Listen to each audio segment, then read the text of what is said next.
Daily. Taste the Daily. ఇక RRR notification పై అభ్యంతరాలకి ఇవాల్టితో గడువు ముగుస్తోంది. Hyderabad అమీర్పేటలోని HMDA కార్యాలయానికి క్యూ కట్టారు రైతులు. ఉన్నతాధికారులు అందుబాటులో లేకపోవడంతో రైతులు ఆగ్రహాన్ని వ్యక్తం చేస్తున్నారు.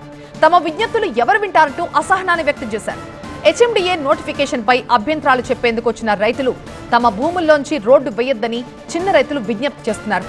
రైతులు పెద్ద ఎత్తున వస్తారన్న సమాచారంతో ముందుగానే బందోబస్తు ఏర్పాట్లు చేశారు. హెచ్ఎండిఏ ఆఫీస్ దగ్గర ఎలాంటి పరిస్థితి ఉంది, రైతులు ఏమంటున్నారు? మా సీనియర్ స్టాఫ్ రిపోర్టర్ లక్ష్మీకాంత్ మరిన్ని వివరాలు అందిస్తారు. హైదరాబాద్ ఔటర్ రింగ్ రోడ్ అవతల రీజనల్ రింగ్ రోడ్డు ప్రతిష్టాత్మకంగా వస్తున్న నేపథ్యంలో రైతులు 8 జిల్లాలకు సంబంధించిన రైతులు తమ అభ్యంతరాలు తెలపడానికి ఈరోజు ఆఖరి గడువు హెచ్ఎండిఏ విధించడంతో ఇక్కడ రైతులు వస్తున్నారు. బట్ ఇక్కడ రైతులు అర్జీలు తీసుకుంటున్నారు, కానీ హెచ్ఎండిఏ హైదరాబాద్ మెట్రోపాలిటన్ డెవలప్మెంట్ అథారిటీకి సంబంధించిన అధికారులు ఎవ్వరు కూడా ఇక్కడ రైతులకు సంబంధించి చెప్పే పరిస్థితి లేదమ్మా. ఇక్కడ అధికారులు ఎవరైనా వచ్చినారా? అధికారులు ఎవరన్నా రైతులతో మాట్లాడే పరిస్థితి ఉందా? వింటున్నారా? సో ఇది పరిస్థితి. సో తప్పించుకునే ప్రయత్నం చేస్తున్నారు కింది స్థాయి సిబ్బంది. గతంలో జరిగిన పరిణామాలతో భారీ ఎత్తున పోలీస్ బలగాలు అయితే మోహరించాయి. ఎలాంటి ఇన్సిడెంట్ జరగకుండా ముందు జాగ్రత్త అయితే పోలీస్ బలగాలు ఇక్కడికి వచ్చాయి. బట్ రైతులు మీరు చెప్పండి, ఇక్కడ రెస్పాన్స్ అవుతున్నారు? అధికారులు ఎవరైనా వచ్చినారా? లేదు, ఎవరు రాలేదు, అధికారులు ఎవరు లేరు. ఇక్కడ ఇటువరలు ఇచ్చిపోండి అని అంటున్నారు అంతే. దానిపై ఏ విధమైన చర్యలు తీసుకుంటారు అనేది ప్రశ్నార్థకమే. సో ఈరోజు మీకు ఆఖరి గడువు పెట్టారు. ఇక్కడ రైతులు ఏమైనా అభ్యంతరాలు అంటే తప్పండి, వాళ్ళ తెలపండి, మేము వాటి వింటాము, వాటిని పరిష్కరించే మార్గం అన్నారు. బట్ ఇక్కడ అధికారులకు సంబంధించిన ఎవరైనా ఒక్కరైనా రెస్పాన్స్ అయిన పరిస్థితి ఉందా? లేదు, అధికారులు ఎవరు అందుబాటులో లేరు అని అంటున్నారు. మేము మాట్లాడతామని ఆల్రెడీ అడగడం జరిగింది. అధికారులు ఎవరు అందుబాటులో లేరు అని అంటున్నారు. వస్తారు అని అన్నారు. మరి మా ల్యాండ్ పోతుంది సార్. ఈ త్రిబుల్ ఆర్ అలైన్మెంట్ ఇచ్చినందుకు మాకు చిన్న రైతులం మాకు చాలా నష్టం జరుగుతుంది.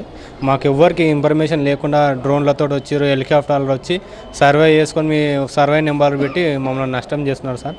మేము దీనికి ఒప్పుకోము, తీవ్రంగా ఖండిస్తాం. దీనికి ఎవరు అధికారులు లేరు, ఎవ్వరు లేరు సార్. ఇక పేపర్లు ఇచ్చి వెళ్ళండి అంటున్నారు. అవి ఇస్తే మరి చెత్తకుండి లేసారా ఎక్కడ వేసారో మాకైతే తెలియదు. నాకు 4 ఉండరు, 4కి 11 మంది అయ్యిండ్రు. మరి నాకెక్కడ పెడతారు, ఆ పిల్లలకి ఎక్కడ పెడతారు? ఇన్న భూమి పోతే మేము ఎట్లా బతకాలి?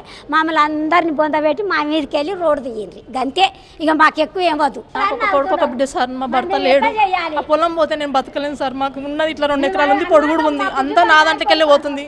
పొలం పోవద్దు సార్. రేవంత్ రెడ్డికి దండం పెడుతున్నాం, కానీ మా పొలం మాత్రం పోవద్దు సార్. మాకు న్యాయం చేయండి. సో తమ పంట పొలాలని ఎట్టి పరిస్థితుల్లో కూడా RRRకు ఇచ్చే పరిస్థితి లేదు. ఒకవేళ తీసుకోవాల్సిన పరిస్థితి వస్తే బయట మార్కెట్ రేట్ కన్నా డబల్ చెల్లించాలన్నది ఇలా డిమాండ్. అయితే ఆ డిమాండ్ను కూడా ఈరోజు ఇక్కడ ఆఖరి గడువు రోజున అధికారులు వినే పరిస్థితి లేదు. ఏ ఒక్క అధికారి, ఈరోజు ప్రజావాణి ఉంటుంది, ఆ ప్రజావాణి సంబంధించిన అధికారులు లేరు.